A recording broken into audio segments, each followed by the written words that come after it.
इमाम कुशैरी रहमतुल्लाह ताला अलैह तफसीर कुशैरी में एक बात लिखते हैं, वो कह के मैं अपनी गुफ्तगू खत्म करता हूँ। इस दुनिया में हम ईमान लाए हैं अल्लाह रब्बुल इज़्ज़त की ज़ात पे, अल्लाह के रसूल पे। तो ईमान लाने का मतलब क्या है? ईमान लाने का मतलब है अल्लाह की तलब, अल्लाह की रज़ा को तलाश करना, अल्लाह की खुशनुदी को तलाश करना, अल्लाह की मारिफत हासिल करना।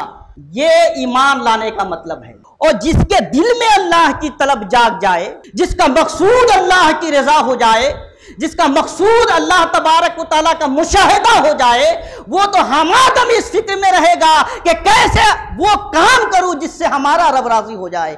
इमाम कुशैरी लिखते हैं कि कैसे लोगों को फुर्सत मिलती है कि वो लोगों की ग़ीबत की तरफ कदम उठाते हैं और इस बात का दावा करते हैं कि वो अल्लाह को चाहने वाले, अल्लाह के मुशाहिदे की तालिब है, अल्लाह के रिज़ा की तालिब है। ये इस बात की दलील है कि आप ग़ीबत करते हैं, चुगली करते हैं, लोगों का ऐब ढूंढते हैं, तो आप दुनिया के कुत्ते हैं, ऐब तलाश करने वाले हैं, अल्लाह को तलाश करने वाले नहीं हैं।